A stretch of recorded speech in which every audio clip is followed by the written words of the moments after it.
The social injustice we see in our community and that we believe needs to be addressed is the problem of at-risk youth. I chose this topic because growing up in the Coachella Valley, a major division is apparent between even small distances. The distance between the poor communities and the wealthy communities, although small, has major differences in lifestyles and opportunities. We believe that all youth should receive equal and adequate support in order to live successful lives. In our community, there are youth who do not grow up with equal benefits and are ridiculed for the things that they are not privileged enough to own. People we encountered have grown up in lives where their families are broken and they do not have legitimate support systems. Oftentimes, they said they grew up with bad influences such as drugs, alcohol, and gang violence. They did not necessarily have many people who were attempting to show them a brighter future, so they turned to what they knew and followed bad paths. When working with a group dedicated to helping these children in bad situations, we were able to meet an individual named Daisy. She had grown up in a broken family in which she had a mom with a drug and alcohol addiction. Due to the poverty that she had grown up in, she could not receive proper support.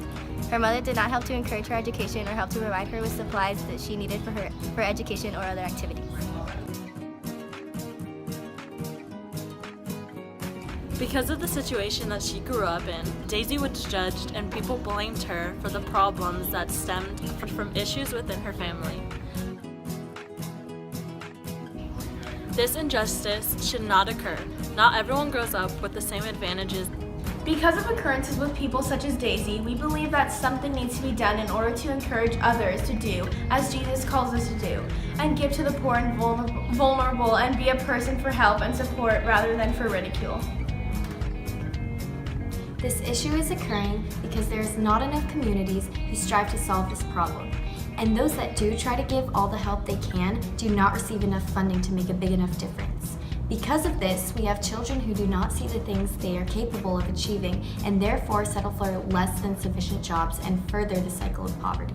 In the Coachella Valley, we have groups such as the Boys and Girls Club, the YMCA, and the Ophelia Project. The Boys and Girls Club and the YMCA both help low-income families by having activities and classes in which children can be encouraged to put their energy into good things that will lead them to brighter futures. The moral issue associated with our topic is a matter of treating all children equal regardless of background or family life. There is also the issue about if it is morally acceptable to not do everything in your power to help those in need. Of course, God calls us to give all possible, but we should realize that God calls us to give when we are financially stable enough to give to others. The Catholic social teachings found in our social injustice are option for the poor and vulnerable, stewardship for God's creation, dignity of the human person, and solidarity. The Church teaches that many of the issues involved with at-risk youth stem from tensions within families, immigration, drug and alcohol influence, poverty, lack of values, and prostitution. The Church teaches that great care should be taken for children so that they can become sufficiently developed in all aspects. They also teach that it is our responsibility to never abandon these children or blame them for the situations that they are born in. It is not our responsibility to punish it. It is our responsibility to push these children towards the right path. The excuses put on situations involving money or lack thereof should not be apply to these children because there are no sacrifices that are too great in terms of supplying these children with proper care and support. Gospel values are being upheld when people decide to give all that they can to help the betterment of these children's lives, because when you do something for someone who is in need, you are also doing that thing for God. However, when you have the opportunity to help others and instead you judge them for not being as privileged as you are and not having the same material items as you do, you are not respecting what Jesus tells us to do. As men and women with and for others, we should respond by helping to give others values to look up to, as well as encouraging them to achieve as much as they can. We believe that the Church and all those associated with the Church should strive to welcome the youth with open arms because they are our future, and when we deny them the resources that they need to become helpful citizens in our communities, we are hurting our future as a better society.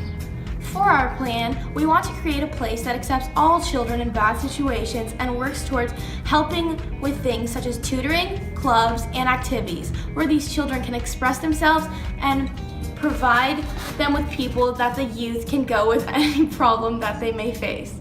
Although overall, we would wish to form a non-profit organization, we would like to begin with forming tutoring services, sports, and youth groups. Our plan will help all those that are in need and work to gain sponsors who will help to make it so that the youth that attend do not have to pay any costs that they cannot afford. We would also work to educate these children not only in basic school subjects, but in the skills they will need later in life. We also hope to build these children up not only mentally and physically, but also spiritually. Step 1 is to build awareness. We will also begin fundraisers to pull together profits for things such as equipment, food. Step 2 would be to go to different areas of the low-income families and search for children who would need help with tutoring, spiritual guidance, or would simply like opportunity to spend time with other youth. Step 3 would be to look for sponsors or donors who are willing to give all that they can to help the less fortunate youth. With the help that we get, we would be able to provide food at these events as well as provide things such as uniforms so that these children could receive the full experience that all those who are more fortunate get to experience. Our last step would be to get volunteers willing to dedicate their time and effort to keep the events going. Those who would support us would be those who have grown from situations similar to these children and have found success. They would be helpful because they would know what it's like to not have the resources that we wish to provide.